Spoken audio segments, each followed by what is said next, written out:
This is Hidden Killers with Tony Brueski. Here now, Tony Brueski.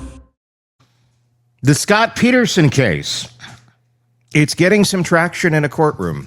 You may not have heard about this. I was kind of surprised. No one's talking about this yet, so we shall. In San Mateo County, in California, a single judge's order has quietly revived one of the most polarizing murder cases in modern American history. There were no cameras rolling when it happened. No gasp from a courtroom gallery. Just a few lines of procedural language filed into the record. What's going on? It could be the beginning of something quite big, actually. Judge Stephen M. Hill directing prosecutors to submit an informal response by November 20th to a new habeas corpus petition filed on behalf of Scott Peterson. What does all of this mean? We're going to go through that, okay? And if you have your opinions of Scott Peterson, based on all those years ago, based on what we heard, based on what Nancy Grace was screaming about, all of it, it looks pretty bad, admittedly. And for the longest time, I was pretty well dead set that Scott Peterson did this. I still kind of am. But I am saying, and hear me out on this, when you hear about the new evidence that was not admitted during the trial, it's worth a second look. Because if justice is our goal here, if we really truly want to make sure that the right person is locked away and someone didn't get away with murder, and our interest is truly that, not just reaffirming our own previous beliefs so we feel good about ourselves, then it's worth looking at this. Because it's not about feeling good about what you once thought. It's about getting to the truth. Press subscribe if you agree, and also please let me know your thoughts in the comments, especially on YouTube. Hidden Killers with Tony Brueski is our channel. If you're not there already, search it, and please do. Give me your thoughts as we work through this.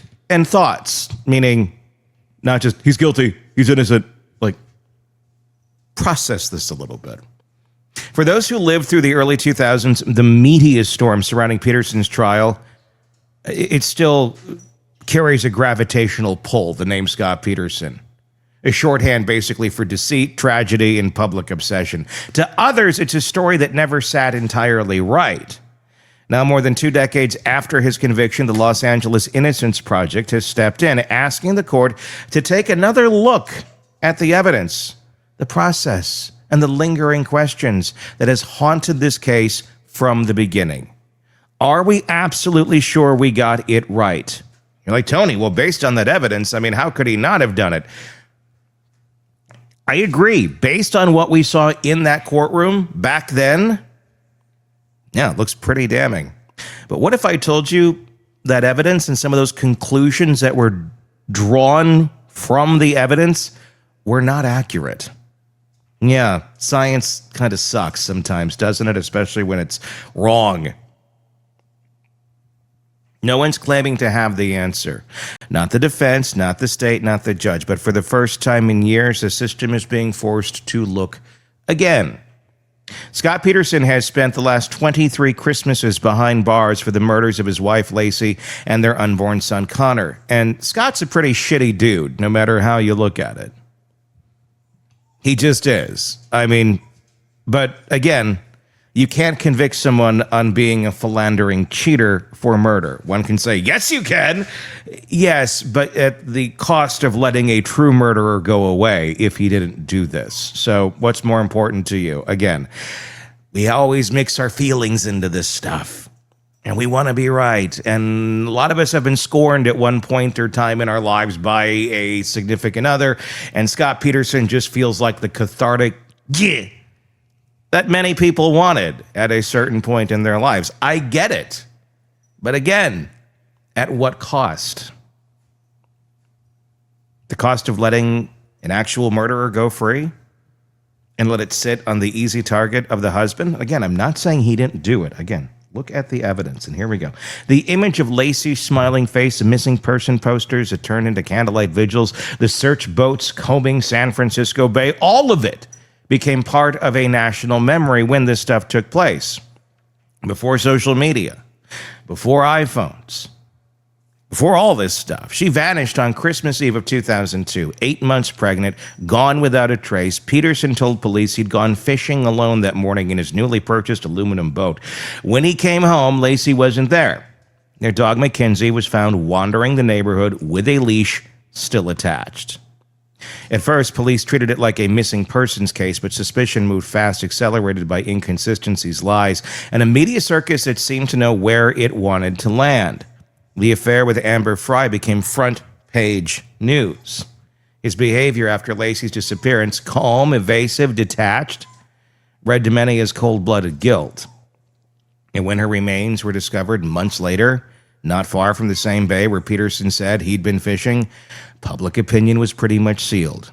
No murder weapon, no eyewitness, but prosecutors wove a tight circumstantial case built on deception, motive, and geography. They told jurors Peterson killed his wife at home, disposed of her body from the boat, and lied his way through the aftermath. In 2004, a Redwood City jury agreed. First-degree murder for Laci, second-degree for Connor. It was quite a sentence. He was sentenced to death. The conviction survived countless appeals, but the death sentence, it did not. In 2020, the California Supreme Court overturned that portion of the verdict, citing juror selection errors. And in 2021, he was resentenced to life without parole. A quieter end, but still an end. Or so it seemed. This past August, the Los Angeles Innocence Project, the same nonprofit responsible for exonerations through post-conviction DNA testing, filed a massive 300-page habeas petition in San Mateo County Superior Court. The filing doesn't claim that Peterson is innocent. It claims that there are serious, unresolved questions that warrant a second look.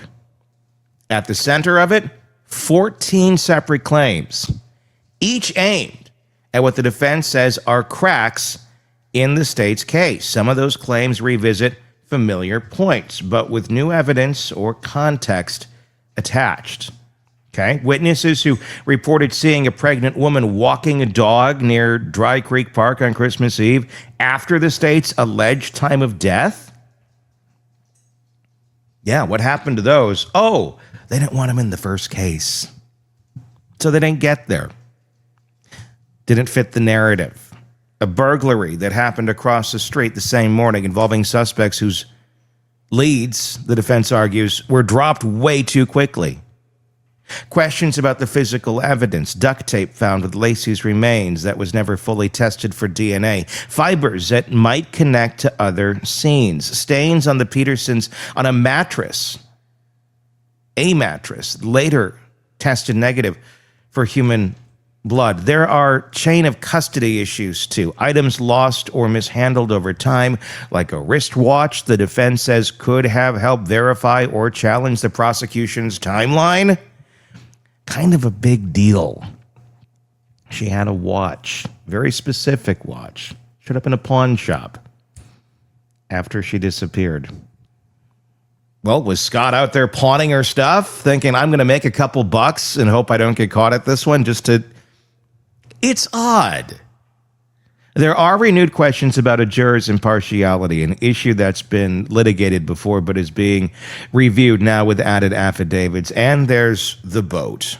The prosecution's original theory rested heavily on that aluminum fishing boat, the idea that Peterson loaded his wife's body aboard, motored out into San Francisco Bay, and dumped her weighted down body with handmade concrete anchors. The new petition challenges the physics of that theory, citing reenactments and tests that suggest the boat may not have been stable enough to hold that kind of weight without capsizing. There are also new conspiracy theories that the defense claims formally submitted under California's habeas rules and awaiting the state's rebuttal. Each one could be true or half true or completely irrelevant. That's what the next round of filings will determine. Judge Hill's order isn't a judgment. It's a sign that the court considers a petition substantial enough to merit a formal response.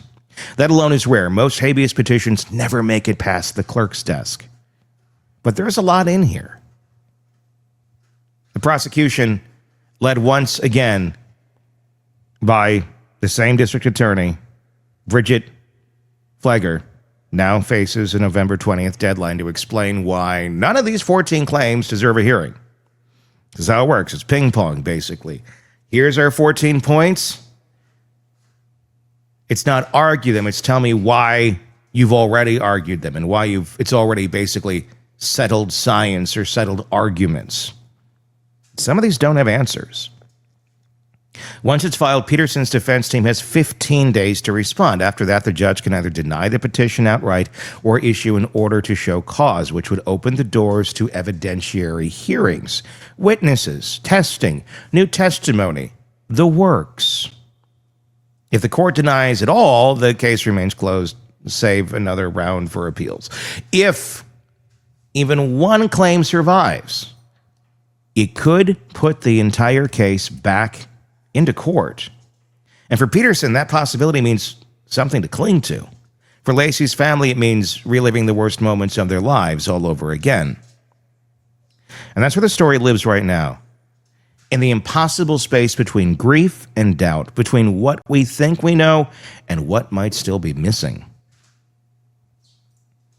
Taryn Rocha, Laci's mother, has been steadfast. She's never wavered from her belief that the right man was convicted. She said repeatedly that she doesn't want to hear his name again in a courtroom, doesn't want to reopen old wounds. She believes in the verdict, in the process, and the work that's already been done. For her, this petition is not progress, it is pain.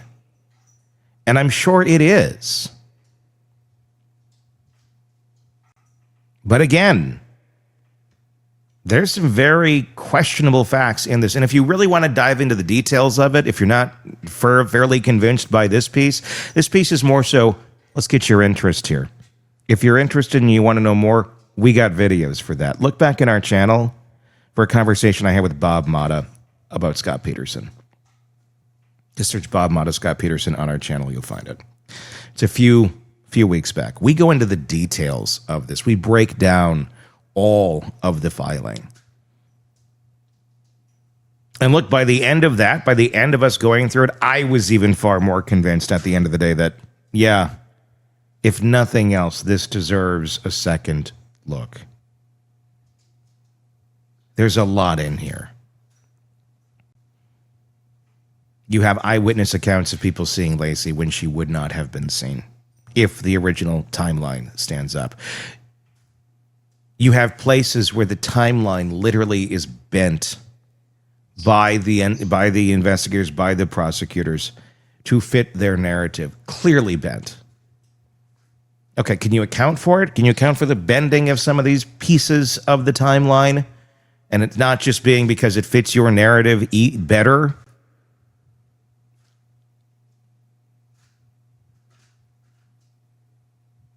You have one of the burglars from across the street in a sworn affidavit saying, a pregnant woman with a dog matching Laci's description did approach them while they were robbing the house. And there was multiple people that were robbing that house. For one to say, yeah, this happened, we saw her. I don't know anything more beyond that. It's not a far cry to say that maybe one of those multiple people really didn't want to get caught and took matters into their own hands, not telling the other burglars either. Then you have a burned out van down the way. It looks like there might be blood on a mattress in the back of the van. We don't test that. And a lot of interviews with witnesses and neighbors and people that were never taken into consideration in this case. All of them contradicting the official story. Not because they have anything to gain or lose. It's because they're stating fact. And sometimes that doesn't work well with a prosecutor's story, especially when you get everybody behind you. You don't really want to backtrack at some point and say, the whole narrative we've been talking about, we were wrong. No. Has that ever happened? I can't think of it ever happening. Peterson's family, on the other hand, sees it as overdue. They've spent 2 decades insisting that the state got it wrong, that police focused too narrowly, dismissed alternative suspects, and let the media convict their son long before trial. They fought quietly without the press that wants to find this case, waiting for a chance like this. Both families are exhausted. Both live in different versions of the same purgatory. The Los Angeles Innocence Project sits in the middle, a team of attorneys, investigators, and forensic specialists known for caution. They don't take cases to chase headlines. They take them when the evidence file still has questions that are worth answering. The lead attorney, Deidre O'Connor, has emphasized that this petition isn't about absolution. It's about process. It's about whether every piece of available science has been applied, every potential witness properly vetted, every disclosure made. The project's track record includes many exonerations and confirmations alike. Sometimes a second look does prove innocent. Sometimes it proves the original verdict was right. The value is in the examination itself. And that's the point here, not to decide guilt or innocence, but to ensure the system did its job with the clarity and rigor that justice demands. For the public, the name Scott Peterson still provokes instinctive reactions. For some, he'll always be the man who murdered his pregnant wife and lied about it on national television. For others, he's the guy who might have been swallowed by a narrative too powerful to resist. Both versions exist simultaneously, depending on where you stand. The truth may not be clean enough to satisfy either side. What's undeniable is that the original case was built on perception as much as proof. Jurors heard about his affair, about the lies, about the cold demeanor. They didn't hear a confession. They didn't see a weapon. They were asked to connect dots, and they did. But with every passing year, science evolves. DNA testing improves. Data handling gets more precise. Witness accounts can be reevaluated, sometimes supported, sometimes debunked. Habeas corpus exists for that exact reason, to make sure finality never outruns accuracy. And that's what makes the November 20th deadline significant. It's not just another date in an old case. It's a test of whether the system will still be willing to question itself. If Judge Hill grants hearings, this won't be a retrial. It'll be an audit. The first step, an opportunity to ask, did we get this right?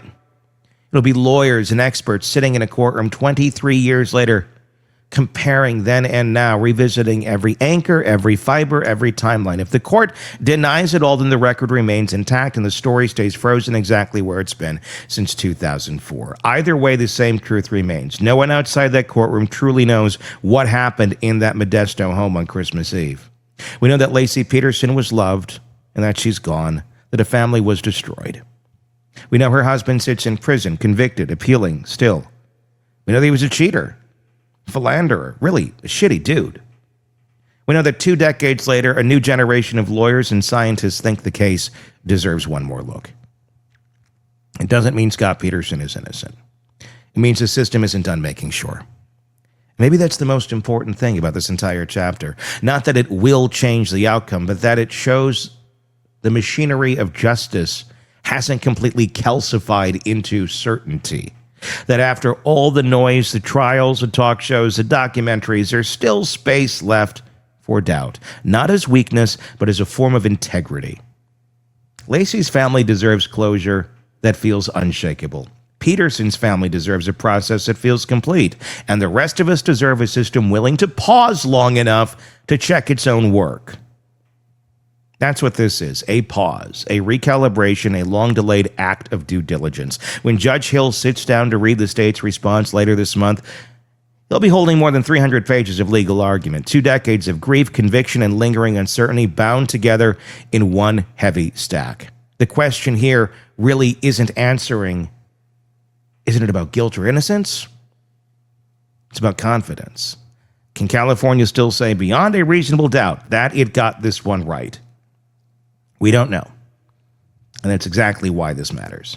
Because 23 years later, the tide in this story still hasn't gone out. It keeps coming back, sometimes gentle, sometimes forceful, but always insistent.